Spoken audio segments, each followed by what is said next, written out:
नमस्कार सभी को। चैनल में पुनः स्वागत है आप सभी का। Class 12 chapter Kings and chronicles part 3 और टर्म 2 का है ये। जितना भी टॉपिक है वो 16th और 17th सेंचुरी के बीच का है और उसे क्या बोलते हैं पार्ट 2 या पार्ट फर्स्ट में डिस्कस कर लिए, तो वो देख लेना कि सेंचुरी का मतलब क्या होता है। टॉपिक है ये, बुक उठाओगे पता चल जाएगा, द अकबरनामा एंड द बादशाहनामा। तो ऑब्वियसली बात है, जिसके नाम पे किताब का लेख लिखा जा रहा है उसी के बारे में उसका वर्णन भी होगा। उसकी जितनी भी गतिविधियां हुई हैं आसपास की या पर्सनल लाइफ में, उसके बारे में मेंशन होगा। तो बोथ कंटेन्स 150 फुल और double page paintings of battles, sieges, siege करना, किसी को एक तरीके से किलाबंदी कर लेना, ठीक है। हंट्स, बिल्डिंग्स, कंस्ट्रक्शन, ये हम देखेंगे अभी ताजमहल टाइप में। Court scenes etcetera. क्यों कोर्ट? क्योंकि court were the central part of the Mughal empire. Akbarnama के कुछ पहलू हैं जो पता होने चाहिए। ऑथर है अबुल फजल, क्योंकि अकबर को डिसलेक्सिया था, जो कि हमारे तारे ज़मीन पर जो पिक्चर आई थी उसमें जो भाई साहब को थी बीमारी वर्ड्स को रीड करने में वही उनके साथ भी था। बट पढ़ने का बहुत शौक था और आदमी जो था बहुत स्किलफुल था, टैलेंटेड था। तो अपने फ्रेंड को ही बोल दिया उसने लिखने के लिए अपने बारे में, ठीक, जिसका नाम है अबुल फजल। वाइडली न्यू, ये क्या क्या जानता है? अरबिक, पर्शियन, ग्रीक फिलोसफी और थोड़ा सूफिज्म। डिबेटर, सूफी और उलमा में जमीन आसमान का फर्क होता है। सेम जैसा पुरोहित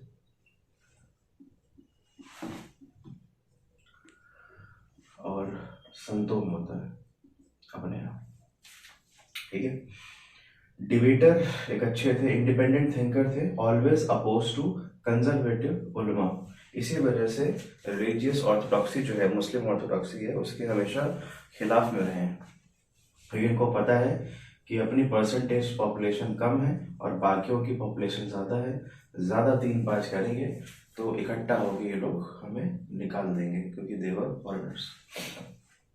major objective of the emperor was to free the state from the control of religious orthodoxy, जिसकी अभी हमने बात करी। बहुत छोटे और गलत शब्दों में बोला जाए तो बेवकूफ़ों के साथ नहीं रहना चाह रहे थे। पता था स्टेट या रूरल की जो एम्परर की ताकत है वो खराब हो सकती है। इसमें बहुत अच्छा लाइंस भी हैं, उसे कपलेट तो नहीं कह सकते क्योंकि 4 लाइनें हैं। If you want to be like a eagle, stop swimming with the ducks. नहीं तुमको ले डूबेंगे। उड़ना वो भी जानते हैं थोड़ा बहुत, बट उड़ान नहीं करना जानते हैं। Beginning in 1589 he took 13 years to write। तो उसमें क्या क्या था? Include actual records of events, वाकई भी बोल सकते हैं इसे, official documents and oral testimonies, गवाहियां मान लेते हैं, सबूत मान लेते हैं, ऑफ नॉलेजेबल पर्सन्स, ठीक है। Akbarnama was divided into 3 books.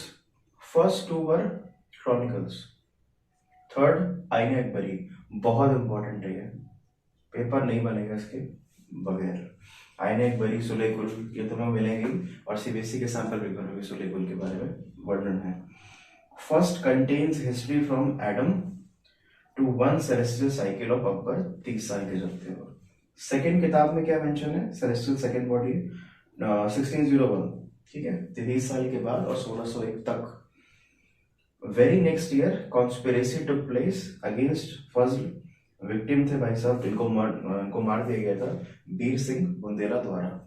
तो जब राइटर ही मर गया तो आगे की जो काम है वो स्लो पड़ गए। Ain Akbari consisted of diversity, Hindu, Muslims, Jain, Buddhist, इन सबको साथ में लेके चलना है, और यही सुलेकुल का कॉन्सेप्ट है जो अभी हमें देखना है।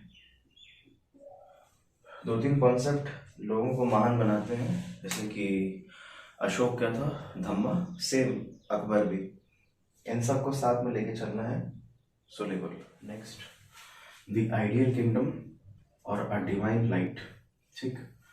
कोर्ट क्रॉनिकल्स, जिनको हायर किया गया था कि ये इनके क्रॉनिकल्स लिखेंगे, क्योंकि ये सबसे ज़्यादा क्लोज भी हैं और बदतमीजी ना करने का इनका ज़्यादा चांसेस भी नहीं है।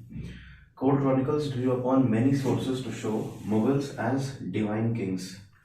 किसी इंसान द्वारा बनाए हुए लोग नहीं हैं, चुने हुए लोग नहीं हैं, सीधा मालिक का हाथ है, मतलब कि नीचे का काम ही नहीं है, ठीक है, सीधा ऊपर के ऑर्डर से। तो यू कैन नॉट क्वेश्चन कि आप इधर से हैं कि उधर से हैं। तो जो ब्रांड का ठप्पा है ये सीधा जिसको तुम मानते हो उसी ने दिया है, उसी ने बनाया है। One of the example of the Mughal queen Alanqua who was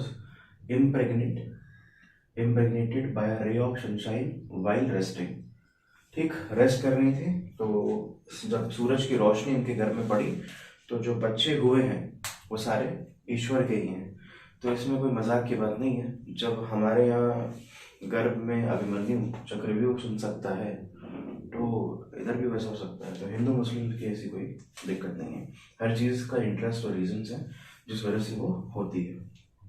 Abul Fazl वही दोस्त पुट मुगल्स एज फर्रे-ए-ज़ादी रिसीविंग लाइट फ्रॉम गॉड। इसको इसने एक्सजरेट किया है। इंस्पायर्ड किससे है, या फिर ये चीज़ आई कहाँ से है, फर्रे-ए-ज़ादी। जितने ऐसे टर्मिनोलॉजीज का आप इस्तेमाल करेंगे उतने अच्छे मार्क्स स्कोर करने के चांसेस होते हैं, ठीक है। फर्रे-ए-ज़ादी लिख दो, मत लिखो आगे पीछे, वो ज़्यादा अच्छा दिखने में प्रेजेंटेशन मतलब प्रेजेंटेबल लगता है। As he was inspired from Iranian Sufi Sohrawardi, who developed this idea। तो किसने आइडिया डेवलप किया है, सफाविद किंग होंगे, सॉरी ईरानियन सूफी थे जिन्होंने फर्रे-ए-ज़ादी का कॉन्सेप्ट दिया, आइडिया दिया। होता क्या है, according to this idea a hierarchy, ऊपर से नीचे, ठीक है। हिरार्की का बेसिक एग्जांपल समझ लो, कांस्टेबल, हेड कांस्टेबल, एसआई, फिर इंस्पेक्टर, यहाँ पे तो दिल्ली में ASI भी आ जाता है बीच में, ठीक है। फिर SHO साहब, CO, फिर अपने IPS स्टार्ट आता है। ये हिरार्की है, ठीक। तो मंत्री साहब को अगर कॉल करना है, और जिन्होंने रक्ताचल का सीजन 2 भी देखा होगा, उसमें जो वसीम साहब है जो हमारे होम मिनिस्टर हैं, उनको एक आदमी बोलता है कि हाँ उनके दरबार में कोई आता है पटवारी का काम कराने के लिए, मतलब पटवारी सुन नहीं रहा होगा, कुछ लैंड डिस्प्यूट होगा। तो उन्होंने बोला कि उनके असिस्टेंट ने कि साहब पटवारी को कॉल करूँ क्या, कह रहा होम मिनिस्टर हूँ मैं, डायरेक्ट DM को कॉल करूँ, उसके नीचे मैं किसी से क्यों बात करूँ। तो ये हिरार्की है। In which the divine light was transmitted to the king who then became the source of spiritual guidance for his subjects. जिन लोगों को नहीं पता है, किंग के साथ जब भी सब्जेक्ट का इस्तेमाल होता है इसका मतलब राजा और उसकी प्रजा, ठीक। तो ये इस तरीके से ट्रांसमिट होगी, किंग उसके बाद एक डिवाइन किंग बन जाएगा और अपनी सब्जेक्ट्स के भलाई के लिए सोर्स ऑफ स्पिरिचुअल गाइडेंस वो देता रहेगा, ठीक। इन 17th century Mughals transmitted this power in many paintings. बहुत देखने को मिलती है कि अचानक से पेंटिंग्स का रूप बदल गया है। बैक साइड में एक हेलो करके आ गया है, हेलो ये वाला नहीं है, ठीक है, हेलो वाला है, मतलब ये आज भी हम देखते हैं और बहुत बार महाभारत में भी ऐसा होता है कि पीछे एक सूरज के जैसा तेज, एक प्रकाश जैसा आता है, उसे हेलो बोलते हैं, जो कि खुद इंस्पायर्ड थे यूरोपियन की पेंटिंग से, of Christ and Virgin Mary, माँ क्राइस्ट की, जो कि सिंबलाइज करते थे लाइट ऑफ गॉड। तो इन्होंने उस चीज़ को अडॉप्ट कर लिया। उसके और भी रीजन है, क्योंकि इसी टाइम पे बहुत सारे रिलीजन आपस में प्रॉब्लम क्रिएट कर रहे हैं। तो एक डिवाइन लाइट चाहिए, एक अलग पावर चाहिए जो सारे लोगों को जोड़ के रख पाए। यूनिफाइंग फोर्स, जिसके बारे में भी बात हुई है, इसको सुलेकुल भी कहा जा सकता है। Mughal chronicles represented different ethnic and religious communities like Hindus, Muslims, Jains, Buddhists, etc. Emperor stood above all religion. He has to, नहीं तो दंगे हो जाएंगे। और अगर तुम इन इतने सालों की हिस्ट्री देखो तो एक भी कम्युनल दंगा नहीं हुआ है। And ensured that justice and peace prevailed, क्योंकि वो सबसे बड़ी चीज़ है। जिस सोसाइटी में न्याय व्यवस्था थोड़ी गड़बड़ा जाती है उस सोसाइटी में थोड़ा पंगे ज़्यादा बढ़ जाते हैं। Abu first described this ideal, या the idea of this unifying force as sulh-i-kul absolute peace. ठीक है, या तो मेरी या तो किसी की नहीं, और सबको लेके चलना है साथ में। All religions and schools of thought had freedom of expression, but on condition that they didn't undermine the authority of the state or fight among themselves. खूब बोलो, जितना बोलना है बोलो, कोई हमें दिक्कत परेशानी नहीं है, परंतु दो चीजें नहीं होनी चाहिए। पहली, स्टेट की जो अथॉरिटी है उसको अपने रिलीजन के साथ अंडरमाइन मत करना कि हम फट सुहा बोलेंगे तो अकबर जो है वो सुहा हो जाएंगे, ऐसा कुछ नहीं है। दूसरा, फाइट अमंग देमसेल्व्स, आपस में लड़ना भिड़ना भी नहीं तो मैं आ जाऊंगा। ठीक, इम्प्लीमेंट थ्रू स्टेट पॉलिसीज, सुलेकुल का जो कॉन्सेप्ट है वो हम कैसे देखते हैं इम्प्लीमेंटेशन हो रहा है। The nobility under the Mughals was a composite, Iranian भी थे, दुरानीज भी थे, अफगानी भी थे, राजपूत भी थे, डेक्कन से भी लोग थे। All given positions and awards on the basis of services, talent, skills plus loyalty to king के वफादार। Akbar abolish the tax on pilgrimage in 1563, जिसको जजिया बोलते थे, और ये इम्प्लीमेंट हो गया था 1564 से, खत्म कर दिया गया था। मतलब कि अगर कोई गैर मुसलमान अपने पिलग्रिमेज या फिर क्या कहते हैं मठों के स्थान पे जाता है तो उसको टैक्स देना पड़ेगा, जजिया। ठीक, तो इन्होंने बंद किया गया। कोई भी टैक्स जो है वो इकोनॉमी को इंक्रीज करता है, रिलीजन के खिलाफ नहीं लगाया जाता है हमेशा। इवन व्हेन, ये लाइन जो है शायद बहुत लोगों को चुभे, पर एनसीईआरटी है तो पढ़वा देना। Even when the temples were destroyed during the war, लड़ाई के वक्त जब कभी टेम्पल्स तोड़ दिए जाते थे, डिस्ट्रॉय हो जाते थे, गलती से हो जाते थे या फिर हो जाना पड़ता था, तो ग्रांट्स इशू किए जाते थे, were later issued for their repair, उनकी मरम्मत कराने के लिए। और ये कौन है? मुसलमान लोग हैं। ठीक है, तो ये मंदिर जुड़वाने का भी काम करते थे। Aurangzeb time it was reimposed. आप कहोगे ये तो औरंगजेब का आया और उसने बोला कि जजिया दोबारा लग जाएगी। ऐसा है कि औरंगजेब के टाइम पे जो खजाना है, मुगलई खजाना, वो खाली हो रहा था धीरे धीरे, और इनको पैसे चाहिए थे वॉर के लिए, तो जजिया जो टैक्स था उसे रीइम्पोज कर दिया। कोई बड़ी बात नहीं है। ठीक, तो ये आज का यहीं तक है। यूनिफाइंग फोर्स सुलेकुल, उसको एक्सपैंड करना होगा तो आगे देख लेंगे।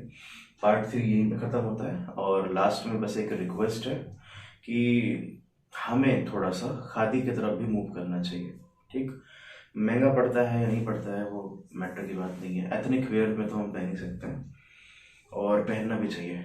हैंडस्पन और hand woven, basically it's khadi, जो कि मिल का कपड़ा या मिल में नहीं बन रहा हो, तो अगर वो हम उसकी तरफ भी बढ़ेंगे, ये नहीं कह रहा हूँ कि वही खरीदो वही पहनो और पूरी तरीके से खादी में हो जाओ, ऐसा नहीं है। दोनों चीज़ें होनी चाहिए।